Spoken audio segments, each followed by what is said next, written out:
साथियों नमस्कार। Bugalia classes YouTube channel पर आप सभी का हार्दिक स्वागत है। मैं सरजीत बुगालिया आपके सामने इस क्लास के माध्यम से ही राजस्थान के चौहान वंश के ऊपर चर्चा करेंगे। हम चौहान वंश को पढ़ रहे थे। चौहान वंश, चौहानों के जो राजपूत काल था, राजपूत काल अग्निकुंड से हैं या ये सूर्यवंशी हैं या ये अलग से चंद्रवंशी हैं, इनके बारे में हमने राजपूतों की उत्पत्ति में पढ़ा था। इसके बाद में सांबर के चौहान बिजोलिया अभिलेख के अनुसार इनकी स्थापना का कालक्रम पढ़ा था। इसके बाद में छोटे छोटे शासक पढ़े थे। इसके बाद में हमने अजमेर में बहुत महत्वपूर्ण शासक पढ़ा था, उसका नाम था अजयराज अर्णोराज।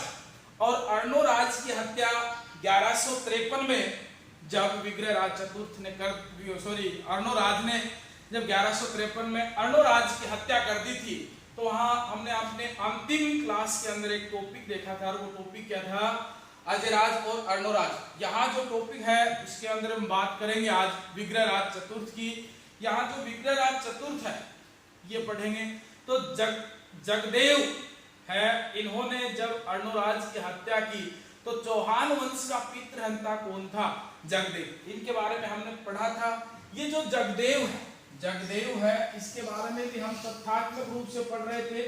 और इसके बाद में जो महत्वपूर्ण शासक आता है वो शासक आता है, उस शासक का नाम है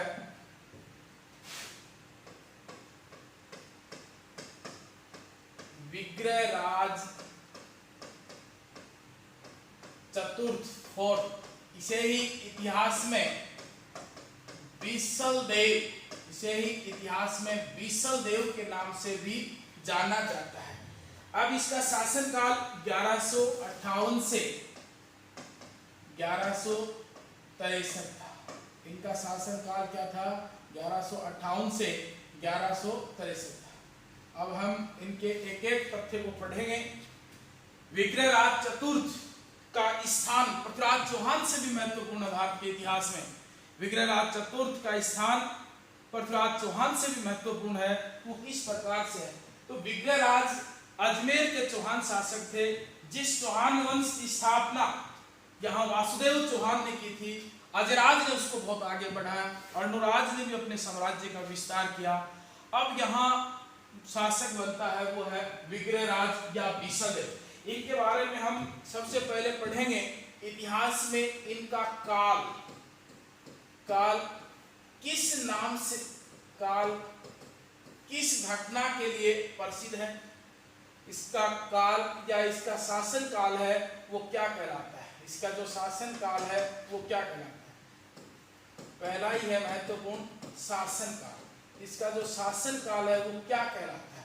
इसके बाद में विग्रहराज की जब हम घटनाएं पढ़ेंगे तो इनकी विजय है, और विजय में दो बहुत महत्वपूर्ण विजय हैं, बहुत बड़ी विजय है। एक तो हम बात करेंगे दिल्ली विजय की, और एक भारत से बाहर गजनी विजय की बात करेंगे। दिल्ली और गजनी विजय की बात करेंगे।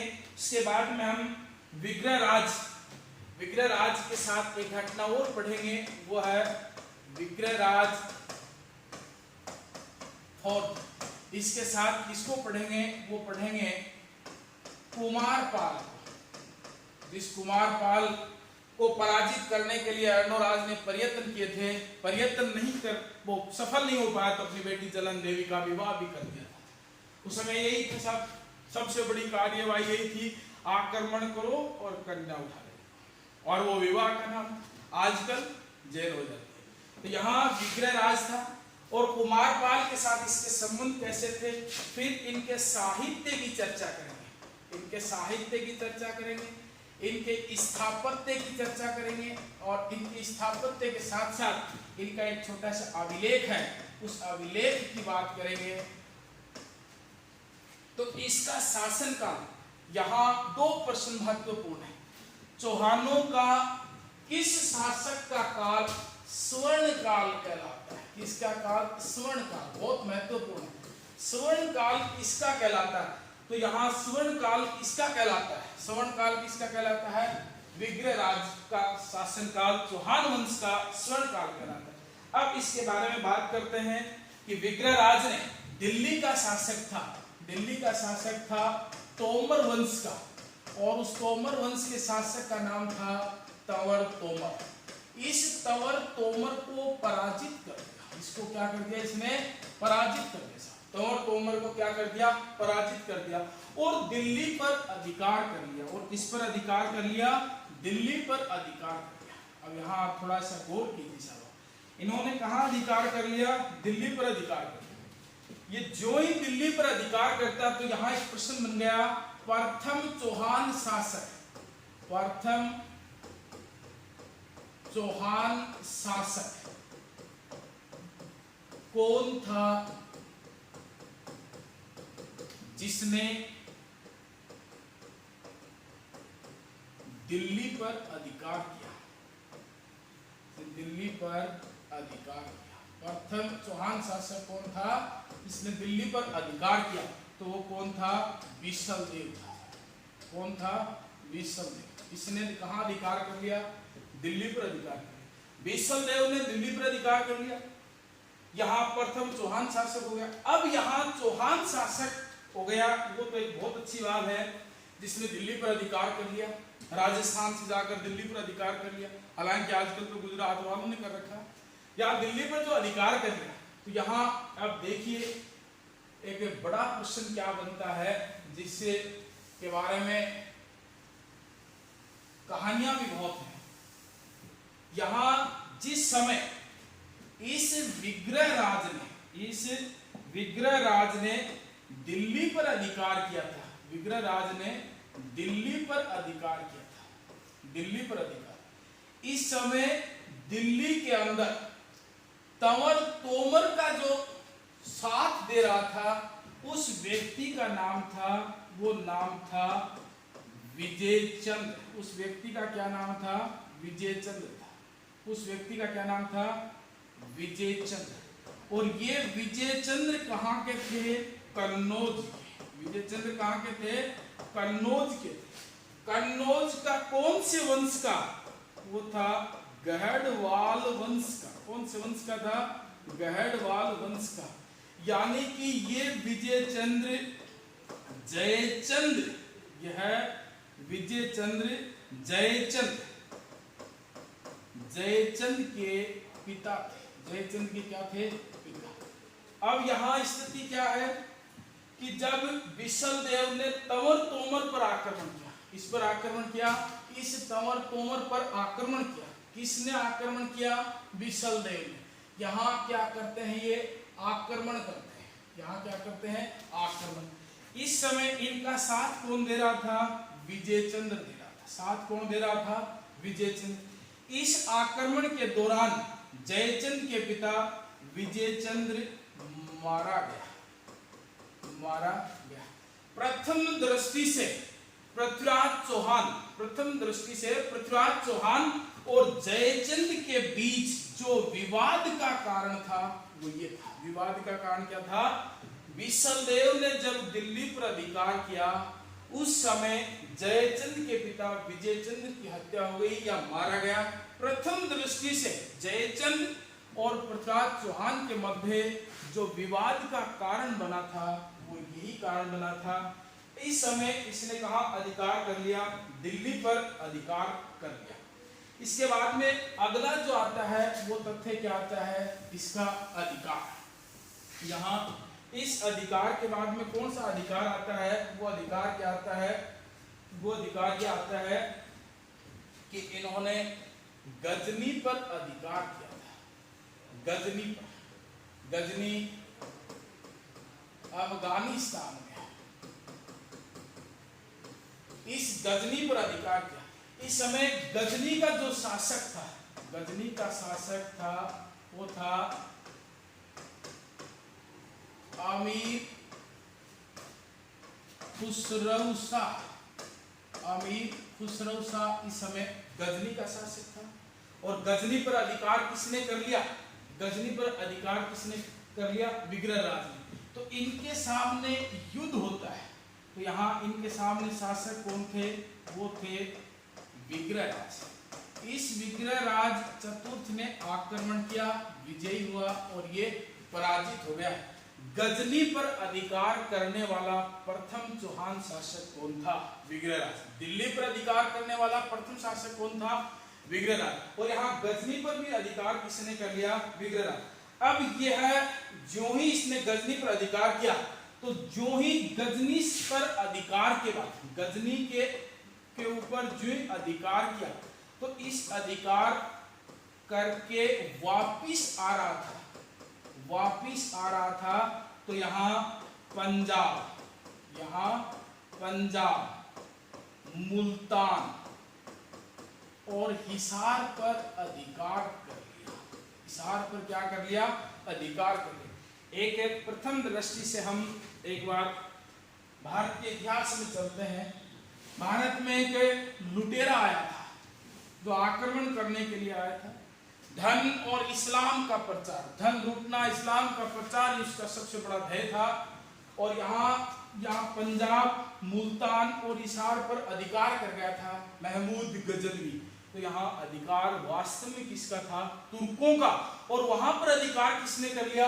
विग्रहराज चतुर्थ ने। राज चौहान के समय ये नाम आएंगे दोबारा, उस समय ये प्रथम दृष्टि से यही याद रहने चाहिए। यहाँ पहले अधिकार महमूद गजनवी के थे, और जब ये गजनी से वापिस आक्रमण करके लौट रहा था, तो इस व्यक्ति ने पंजाब के बाद में मुल्तान के बाद हिसार पर क्या कर लिया? अधिकार कर लिया। इस गजनी पर अधिकार किया। और ये जो पूरा घटना चक्र है, इसका उल्लेख कहाँ मिलता है? तो उल्लेख कहाँ मिलता है? इस घटना चक्र का उल्लेख है वो कहाँ मिलता है? उल्लेख मिलता है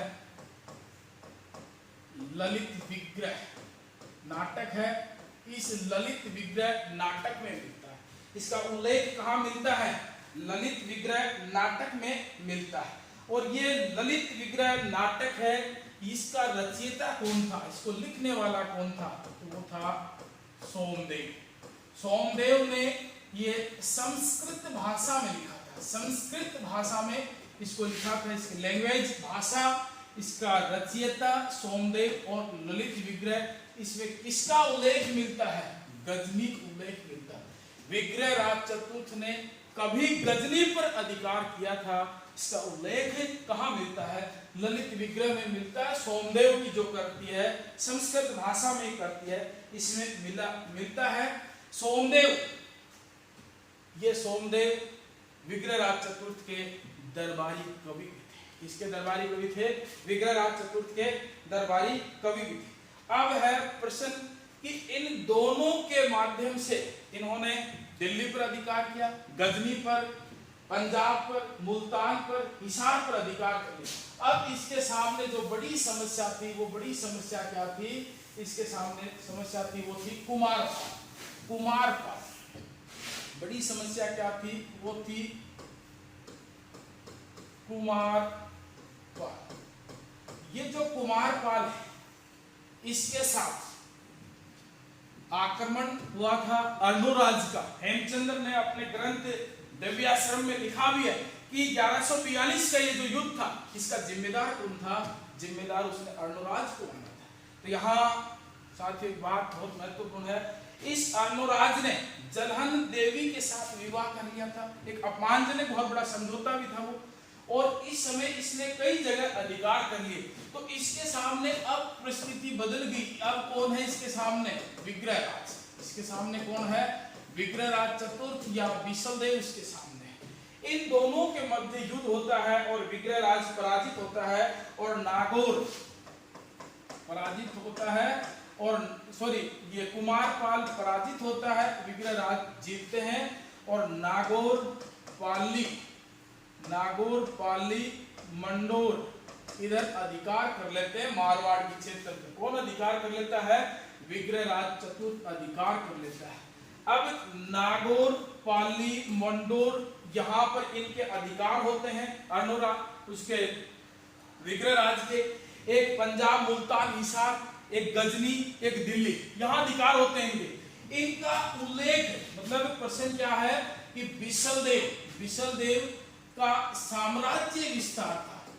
साम्राज्य विस्तार, इस साम्राज्य विस्तार का उल्लेख कहाँ मिलता है? उल्लेख कहाँ मिलता है? तो इसका उल्लेख कहाँ मिलता है? वो मिलता है शिवालिक के अभिलेख में, शिवालिक के लेख में मिलता है। बहुत महत्वपूर्ण प्रश्न है, किस कौन से लेख में मिलता है? शिवालिक के लेख में उल्लेख मिलता है। किसका? विग्रहराज चतुर्थ के साम्राज्य विस्तार का उल्लेख मिलता है। विग्रहराज चतुर्थ है, इसने इसी समय जालोर सिरोही पर भी अपना अधिकार कर लिया था। अब विग्रहराज चतुर्थ की थोड़ी सी महत्वपूर्ण घटनाएं छोटी छोटी और देखते हैं। वो क्या है कि विग्रहराज चतुर्थ को पृथ्वीराज विजय के रचयिता है। इस विजय के रचयिता, पृथ्वीराज रासो अलग है और पृथ्वीराज विजय, इस पृथ्वीराज विजय को जो लिखने वाला था वो था जयानक। कौन था? जयानक। इस जयानक ने अपने इसी ग्रंथ में इन्हें कवि बांधव की उपाधि प्रदान की है। कौन सी उपाधि प्रदान की है? कवि बांधव की उपाधि। साहित्य प्रेमी होने के कारण इन्हें कवि बांधव की उपाधि प्रदान की है। कवियों को आश्रयदाता भी ये कहलाता है। अब प्रश्न आता है कि यहाँ विग्रहराज चतुर्थ ने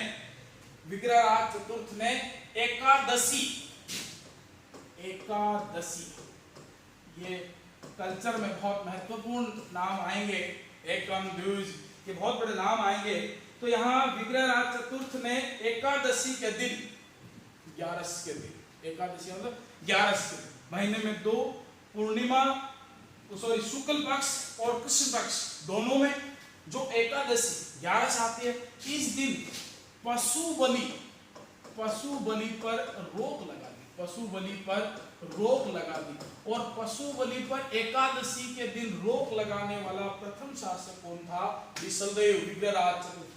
यहाँ एकादशी पर इसने पशु बलि पर रोक लगा दी। विग्रहराज ने किसके कहने पर यह रोक लगाई थी? तो वो था धर्मघोष सूरी के कहने पर लगाई थी। धर्मघोष सूरी के कहने पर इसने क्या लगा दिया था? प्रतिबंध लगा दिया था। इसके बाद में अब विग्रहराज चतुर्थ साहित्य प्रेमी होने के साथ साथ स्वयं भी एक बहुत बड़ा कवि था और इसने हरिकेली नाटक लिखा था। विग्रहराज चतुर्थ, इसने हरिकेली नाटक लिखा था। हरिकेली नाटक, ये जो हरिकेली नाटक लिखा था, ये इसकी लैंग्वेज संस्कृत में लिखा था। इस हरिकेली नाटक है, इसके अंदर एक बहुत महत्वपूर्ण प्रश्न है। इसी हरिकेली नाटक के अंदर ये जो चौहान थे अजमेर के या राजस्थान के जो चौहान थे, चौहानों को सूर्यवंशी बताया गया है। क्या बताया गया है? सूर्यवंशी बताया गया है। किसमें बताया गया है? हरिकेली नाटक में इसको सूर्यवंशी बनाया गया है। इसी नाटक के अनुसार इसी विग्रहराज ने अजमेर में एक विष्णु मंदिर का निर्माण भी करवाया था। एक विष्णु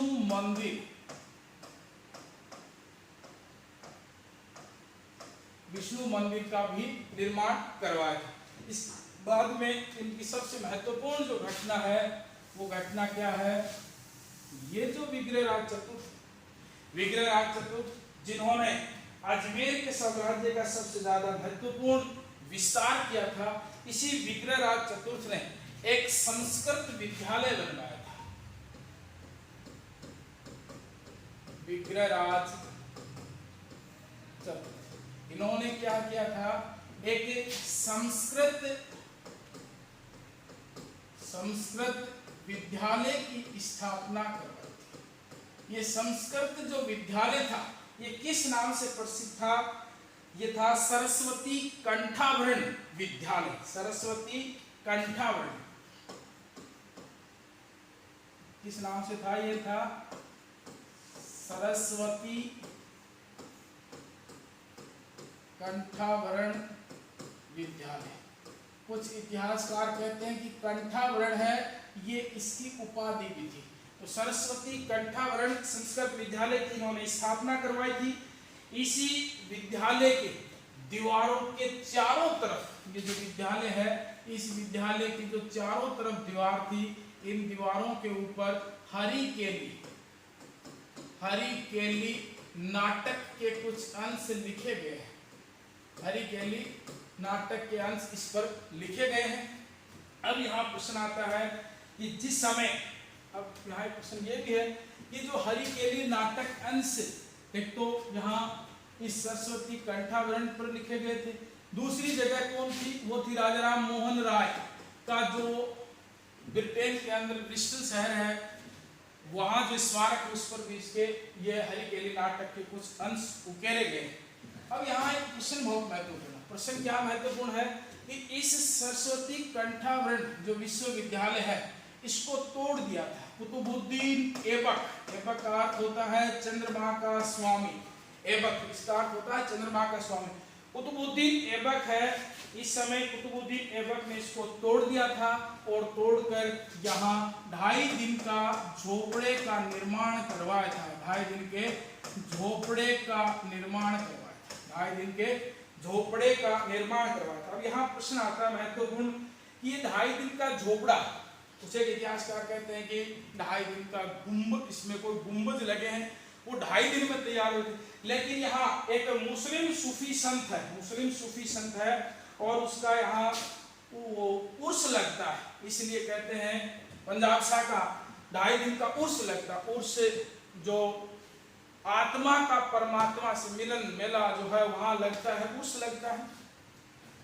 यहाँ उसका मिलन, आत्मा का परमात्मा से मिलन, मृत्यु तिथि उस दिन ये लगता है, 2.5 दिन का ये जोरी उर्स लगता है। यहाँ ये जो 2.5 दिन का झोपड़ा है, यहाँ तथ्य बहुत महत्वपूर्ण है, यह राजस्थान की प्रथम मुस्लिम मस्जिद है। राजस्थान की प्रथम मुस्लिम मस्जिद, प्रथम मुस्लिम मस्जिद है, ये राजस्थान की प्रथम मुस्लिम मस्जिद है। राजस्थान की क्या है, प्रथम मुस्लिम मस्जिद। अब यहाँ स्थिति क्या है साहब, ये तो राजस्थान की है, भारत की कौन सी है, भारत की प्रथम मुस्लिम मस्जिद, भारत की प्रथम मुस्लिम मस्जिद, मुस्लिम मस्जिद वो है जामा मस्जिद, जामा मस्जिद नहीं है, वो है कुव्वत उल इस्लाम, उल इस्लाम। ये दोनों ही, एक तो राजस्थान की है और एक भारत की है, दोनों ही किसके द्वारा बनाई गई थी, ऐबक द्वारा बनाई गई थी। दोनों ही मस्जिद किसके द्वारा बनाई गई थी, ऐबक द्वारा। भारत की सबसे बड़ी है, वो कौन सी है, भारत की सबसे बड़ी जामा मस्जिद है, ये बनाई गई थी। अगला प्रश्न आता है, यहाँ विग्रहराज चतुर्थ ने टोंक में बिशनपुर कस्बा और एक बिशनपुर बांध का निर्माण भी करवाया था। इन्हीं के ऊपर, विग्रहराज चतुर्थ विशलदेव के ऊपर एक व्यक्ति है, उस व्यक्ति का नाम है नरपति नालय, नरपति नालय। इस नरपति नालय ने एक ग्रंथ लिखा था और उस ग्रंथ का क्या नाम था, वो था एक रासो, उसका नाम था बिसल देव रासो, बिसल देव रासो एक ग्रंथ लिखा था। तो बिसल देव रासो किसके द्वारा रचित है, नरपति नालय द्वारा रचित है। यहाँ थोड़ा सा ध्यान में रखना, रासो कई हैं विद्यार्थियों, एक दिन हम क्लास लेंगे रासो में और उनको पढ़ेंगे किस रासो में क्या लिखा है, उनके बारे में हम चर्चा डिटेल से करेंगे। चौहान वंश में किस शासक का काल स्वर्ण काल कहलाता है, तो विग्रहराज चतुर्थ का शासन काल है, वो स्वर्ण काल कहलाता है। क्या कहलाता है, स्वर्ण काल कहलाता है। साथियों, ये एक विशेष छोटा सा टॉपिक था और वो था हमारा विग्रहराज चतुर्थ। हम चौहानों का अगली क्लास के अंदर एक बहुत बड़ा टॉपिक पढ़ेंगे, पृथ्वीराज चौहान, और चौहान वंश के अजमेर के चौहानों की समाप्ति पढ़ेंगे। उसी के साथ नया हम एक टॉपिक है वो प्रारंभ करेंगे। तब तक सभी को नमस्कार।